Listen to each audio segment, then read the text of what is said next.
Hello दोस्तों। इस session में हम डिस्कस करेंगे about data analytics. Data analytics होता क्या है? डेटा एनालिटिक्स अगर बिल्कुल हम सिंपल भाषा में बोले तो इट्स जस्ट कि रो डेटा से कंक्लूजन को फाइंड आउट करना। ओके, तो अगर हम बुक की डेफिनेशन देखें तो what it is, data analytics refer to a science of examining raw data, raw data को एग्जामिन करना, एनालाइज करना with the purpose of drawing the conclusion about that information. या फिर अब वो डिटेल में अगर देखें, चीज वही है। Data analytics is the process of examining, data को एग्जामिन करना, क्लींजिंग, डेटा की क्लींजिंग करना जैसे कि हम एक्सेल में करते हैं, transforming and modelling the data with the goal of discovering useful information and informing conclusions and assisting in decision making। तो करना क्यों है सब कुछ कि हम रो डेटा को प्रोसेस कर रहे हैं for the purpose of decision making, यही हमारा गोल है। Okay, for data analytics. अब डेटा एनालिटिक्स में दो तरीके के प्रोफेशनल्स होते हैं, one is data scientist and another is data analyst. जो डेटा साइंटिस्ट होते हैं वो क्या करते हैं, वो स्टैटिस्टिक्स को यूज करके उसमें से इंटेलिजेंट एप्लीकेशंस बनाते हैं। ओके, और रिपोर्ट्स प्रिपेयर करते हैं। डेटा एनालिस्ट जो होते हैं वो बिजनेस डोमेन और एक्सपर्ट्स होते हैं और वो वहां से इंसाइट्स निकालते हैं, रिपोर्ट्स डैशबोर्ड्स बनाकर, जिससे कि जो मैनेजमेंट है that can take the decisions. अब कुछ कॉमन सी टर्म्स आती है in data analytics which are database, data warehouse, data lake, data marts and big data, and business intelligence and data science. तो अब एक एक करके हम इनको डिस्कस करते हैं। सबसे पहले डेटाबेस। डेटाबेस सिंपली जहां डेटा स्टोर होता है कि, लेकिन यहाँ पर ये सारी चीजें जितने भी टर्म्स हैं सब में डेटा स्टोर ही होता है। तो फर्क क्या है यहाँ पर? यहाँ पर जो हम देखेंगे डेटाबेस में डेली बेसिस पे जो हम रूटीन टास्क करते हैं, ठीक? तो ये उसके लिए है। तो database is an organise data. यहाँ पर डेटा भी वैसे ऑर्गेनाइज होता है। ऑर्गेनाइज डेटा जब भी बात आएगी that is in tables. Okay, organise collection of structured data design for rapid, ये रैपिडली असेस किया जा सकता है क्विक असेस के लिए एवरीडे ऑपरेशंस, जैसा कि अभी आपको बताया था that is routine. It is generally use to capture and store data from a single source. ये एक ही जगह से डेटा आता है कि जिससे कि रिट्राइव करना और असेस करना इजी हो जाता है और एक ही टाइप का डेटा एक ही जगह पर रखा जाता है। Such as inventory transactional system, जो सॉरी इनवॉइस ट्रांजैक्शनल सिस्टम, जो इनवॉइसेस से जो डेटा आया कि that has been kept here। okay, तो databases are not designed to run across very large data sets। तो अगर हमें heavy queries अगर रन करनी है तो we cannot run on database। ऐसा इसलिए क्योंकि ये इस काम के लिए बने ही नहीं होते हैं। उसके लिए दूसरे टाइप की जो स्टोरेज होती है, डेटा स्टोरेज, उसको काम में लिया जाता है। तो अब उस पे आते हैं, that is data warehouse. Data warehouse की अगर हम बात करें तो ये होता क्या एक्चुअल में, अगर हम देखें तो जितना भी डेटा है ऑर्गेनाइजेशन में, जहां जहां से डेटा आ रहा है वो सारा का सारा, जब अगर हम कहते हैं सेंट्रलाइज लेवल पर उसे एक जगह पर स्टोर कर दें, उसी को बोला जाता है डेटा वेयर हाउस। क्यों? क्योंकि जब सारा का सारा सेल्स का, परचेज का, के और बाकी सारे डिपार्टमेंट्स का जो डेटा है वो सारा का सारा एक ही जगह पर स्टोर हो जाएगा। हर ब्रांच का डेटा एक ही जगह पर स्टोर हो जाएगा। लेट्स सपोज एसबीआई की इतनी सारी ब्रांचेज है, उनका सेंट्रल लेवल पर डेटा स्टोर हो जाता है। तो एट दैट टाइम अगर हमें एनालिसिस करना हो, मतलब ब्रांच वाइज एनालिसिस या फिर हमें कस्टमर वाइज एनालिसिस या किसी भी तरीके का एनालिसिस ऑन होल एसबीआई, तो वो हम रन कर सकते हैं। तो अगर डेटा एक जगह पर स्टोर होगा तभी कर सकते हैं वो चीज। एंड ये जो सेंट्रलाइज्ड सिस्टम होता है जहां पर डेटा स्टोर होता है that is known as data warehouse. तो अब इसे एक बार रीड भी कर लेते हैं। Data warehouse is a large centralized system, integrated centralized repository that pulls the data from multiple different database across a business। Business में जैसे एसबीआई की एग्जांपल ली थी, तो all over India. Instead of being used for daily operations, ये daily operations के लिए काम नहीं आता। It is optimised for querying, reporting and analysing historical data. Okay, तो जो पास्ट डेटा है उसी पर हम एनालिसिस रन कर सकते हैं, क्योंकि ये सेंट्रलाइज होता है तो पूरी ऑर्गेनाइजेशन का डेटा यहाँ पर होता है। तो पर्पस क्या है इसका? Historical analysis, reporting, dashboarding and business insights. अब आते हैं आगे कि डेटा वेयर हाउस को EIS that is executive information system भी कहा जाता है। क्यों? क्योंकि टॉप लेवल मैनेजमेंट को जो डिसीजन लेने होते हैं वो मैक्रो लेवल पर लेने होते हैं, और उसके लिए रिपोर्टिंग भी उनको मैक्रो लेवल पे चाहिए। तो इसीलिए एग्जीक्यूटिव इंफॉर्मेशन सिस्टम भी कहा जाता है और डिसीजन सपोर्ट डेटाबेस भी कहा जाता है, क्योंकि डिसीजन में सपोर्ट करने वाला डेटाबेस यही होता है। ओके, तो इसके कंपोनेंट्स भी हमारे मॉड्यूल में गिवन है कि that is first it has 3 components. Okay, those are data sources, जहां से डेटा आता है, फ्रॉम ऑपरेशनल सिस्टम जैसे ERP, CRM, SCM, Excel etcetera. फिर data staging area, when the data is cleaned and order, क्योंकि data वहां बहुत अलग अलग तरह से होगा, तो अगर हमें क्वेरीज लगानी है तो हमें उसको स्ट्रक्चर में करना पड़ेगा, उसके लिए क्लींजिंग और ऑर्डर में लाना उसे जरूरी है। Then data access area, where the data is warehouse and presented, तो जहां डेटा को स्टोर किया गया, that is known as data access area. अब आती है नई term which is data marts. जैसे कि हमने वेयर हाउसिंग में देखा पूरा सेंट्रल रिपोजिटरी था, अब वहां पर हर तरीके का, हर ब्रांच का गया डेटा के, हर ATM का डेटा वहां पहुंच गया। लेकिन अगर हमें कैटेगराइजेशन करना हो एक स्पेसिफिक कैटेगरी का या डिपार्टमेंट का, तो वो जो डेटा होता है एक टाइप का, उसे बोला जाता है डेटा मार्ट्स। जैसे इसी को departmental subset of data warehouse भी कहा जाता है। ये डेटा वेयर हाउस का ही सबसेट है, लेकिन डिपार्टमेंटल। जैसे जैसे कि HR department, finance department, sales department, या फिर एनी अदर डिपार्टमेंट। तो इसका पर्पस क्या है? डिपार्टमेंट स्पेसिफिक रिपोर्टिंग अगर करनी है, या फिर फास्ट एसेस, क्योंकि यहाँ पर स्केल छोटा होता है। ठीक है, पूरी ऑर्गेनाइजेशन के मुकाबले अगर एक डिपार्टमेंट का देखें तो हमेशा छोटा ही होगा। That is why it is access at a faster pace than data warehouse. अब एक एनालॉजी की बात करें, जैसे बिग बाजार की अगर बात करें, बिग बाजार के अंदर grocery section, clothing section, electronic section, अगर सारे को अगर हम कॉम्युलेटिव ले लें पूरे बिग बाजार को, तो that is known as data warehouse. उसमें बहुत सारा डेटा हो गया अलग अलग टाइप का। लेकिन अगर सिर्फ और सिर्फ क्लोथिंग सेक्शन को ले लें, ठीक है, that will be considered as a data mart, एक सिंगल डिपार्टमेंट ओनली। अब आते हैं हम डेटा लेक पर। डेटा लेक भी डेटा वेयर हाउस जैसा ही होता है, लेकिन डेटा वेयर हाउस में ऑर्गेनाइज डेटा होता है। ओके, ऑर्गेनाइज करके रखा होता है डेटा। यहाँ पर ऑर्गेनाइज करके नहीं रखा होता, हर तरीके का डेटा एक तरीके से डंप किया जाता है, कि कुछ भी डेटा है जो हमारे को ऐसा लगता है कि फ्यूचर में काम आ जाएगा, ओके, बस एक बार डाल दो। और इवन उसको साइमल्टेनियसली अभी जरूरत भी नहीं होती है उसकी, बस रख लो सो दैट फ्यूचर में काम आ जाएगा। तो उसे कहा जाता है, ये एक स्टोरेज हाउस टाइप होता है। Data storage is a vast storage repository that holds massive amount of raw data. यहाँ देखो रॉ डेटा की बात की है, कुछ भी किसी भी तरीके का, मिक्स ऑफ स्ट्रक्चर्ड भी हो सकता है, अनस्ट्रक्चर्ड भी हो सकता है, सेमी स्ट्रक्चर्ड भी हो सकता है। Okay, in its native format until it is needed, जब तक जरूरत नहीं पड़ती तब तक वो वैसे ही पड़ा रहता है, जब जरूरत पड़ती है तब कन्वर्ट करना वगैरह और एनालिसिस वगैरह कर लिया जाता है। तो आइडिया क्या है, क्यों ये मेंटेन किया जाता है? Store first, make sense of it later whenever required. So it's massive and cheap to maintain. अगर हम उसको प्रॉपरली ऑर्गेनाइज कर करके करेंगे तो उसके ऊपर एनालिसिस भी करना पड़ेगा, कि उसको ऑर्गेनाइज करने में कहते हैं कॉस्ट भी आएगी, टाइम भी लगेगा, कि तो इट विल बी कॉस्टली। लेकिन यहाँ पर हमने बस एक तरीके से डंप किया है, स्टोरेज है, तो इसीलिए it is easy to maintain. इसका पर्पस क्या, क्यों रखते हैं? This is for big data and AI projects. AI projects को हमें जब ट्रेन करना होता है तो हमें हर तरीके का डेटा देना होता है।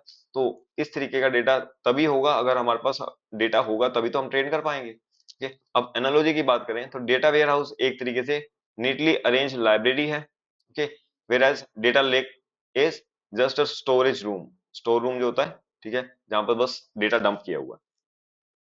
अब बात करते हैं बिग डेटा, जो अभी हमने पीछे डिस्कस किया था। बिग डेटा क्या होता है?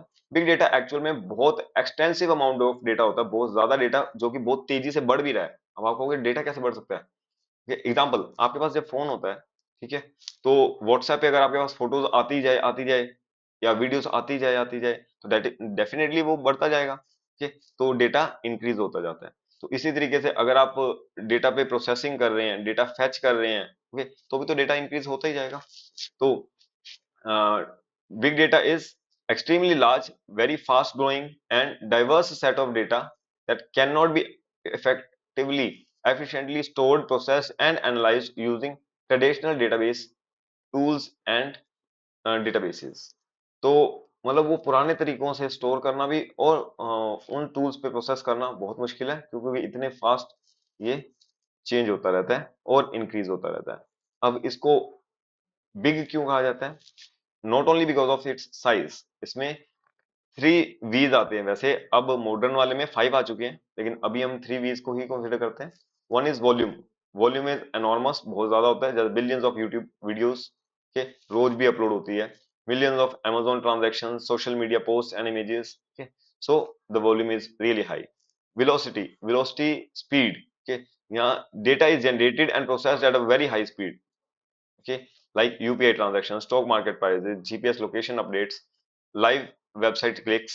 तो ये सारी की सारी वेलोसिटी आप देख सकते हो। जब हम वर्ल्ड लेवल पे, कंट्री लेवल पे देखें तो कितने तेजी से यहाँ पर डेटा में चेंजेस आते रहते हैं। एंड वैरायटी, ये जरूरी नहीं है कि एक ही टाइप का हो, ये इसमें अलग अलग टाइप का डेटा हो सकता है।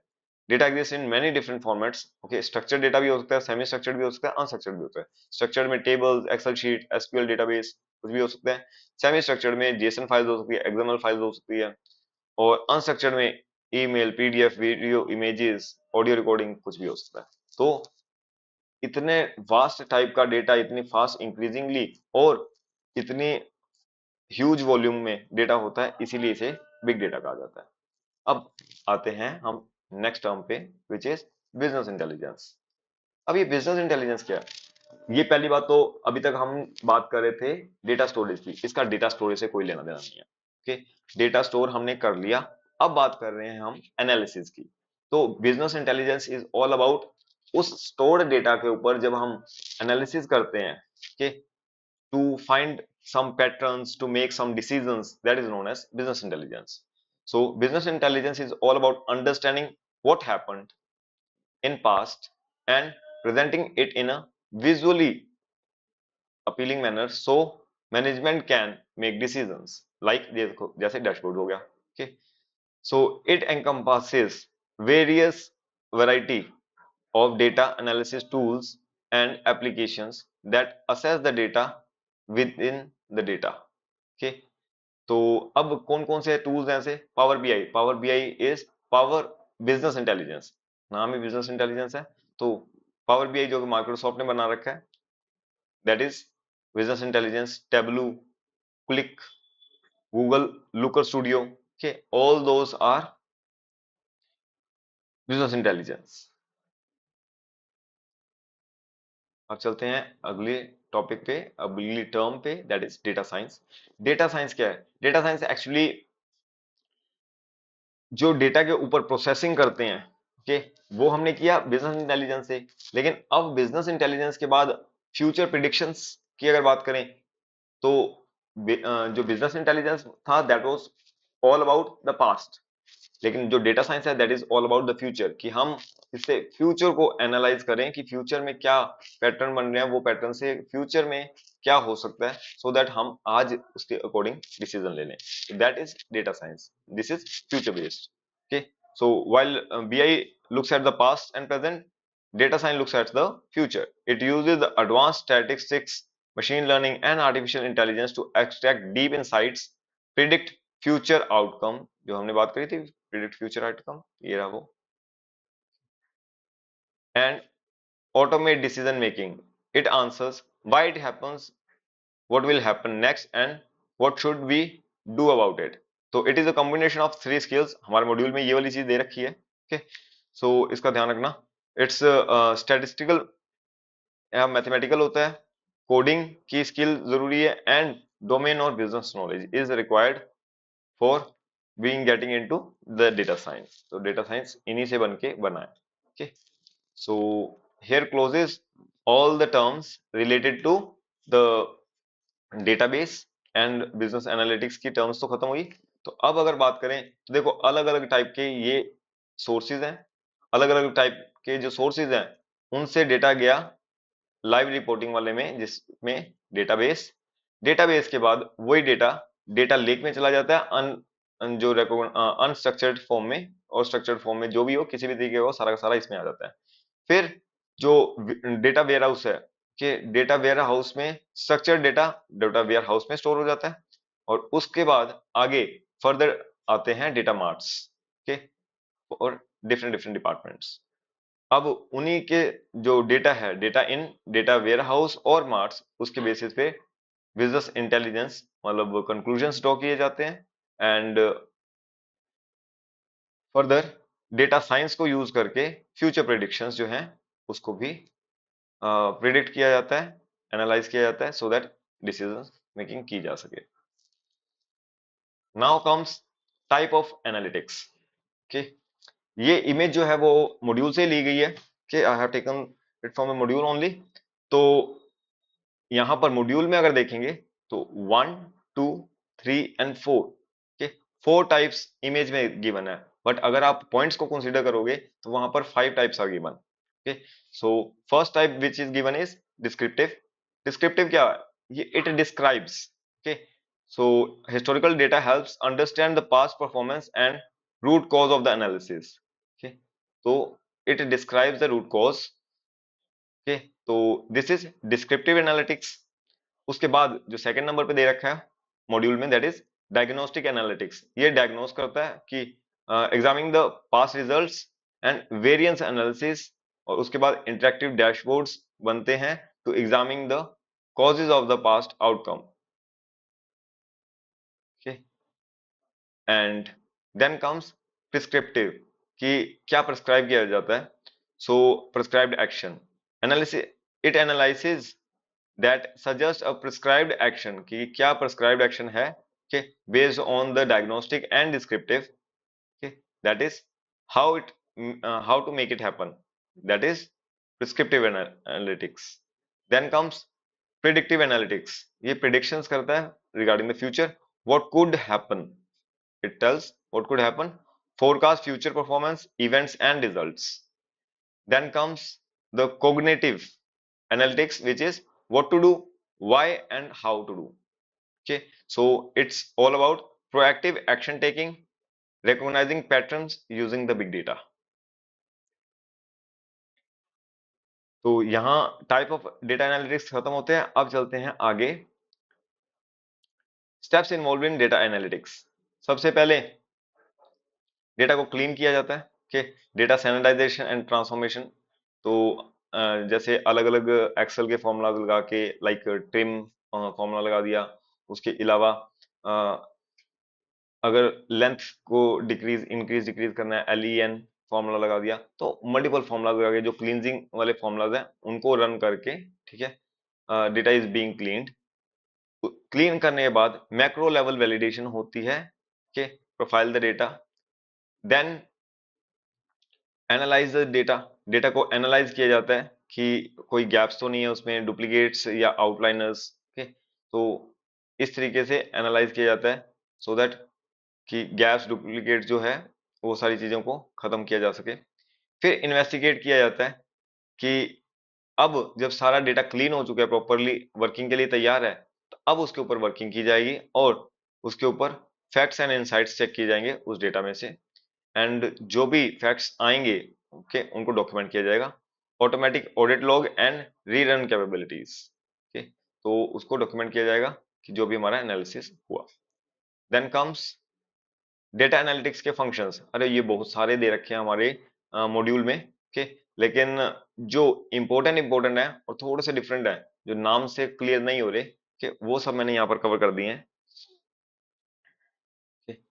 सो first is Pareto principle. Pareto principle is 80-20 principle. ये क्या करता है, जब हम 80-20 प्रिंसिपल के अकॉर्डिंग ये रन करते हैं, तो वो इट डिटरमाइंस 80-20 प्रिंसिपल में वो डेटा को बाइफरकेट कर देता है, विच इज 80% के एंड विच इज 20% के, कि किसके ऊपर ज्यादा फोकस करना चाहिए।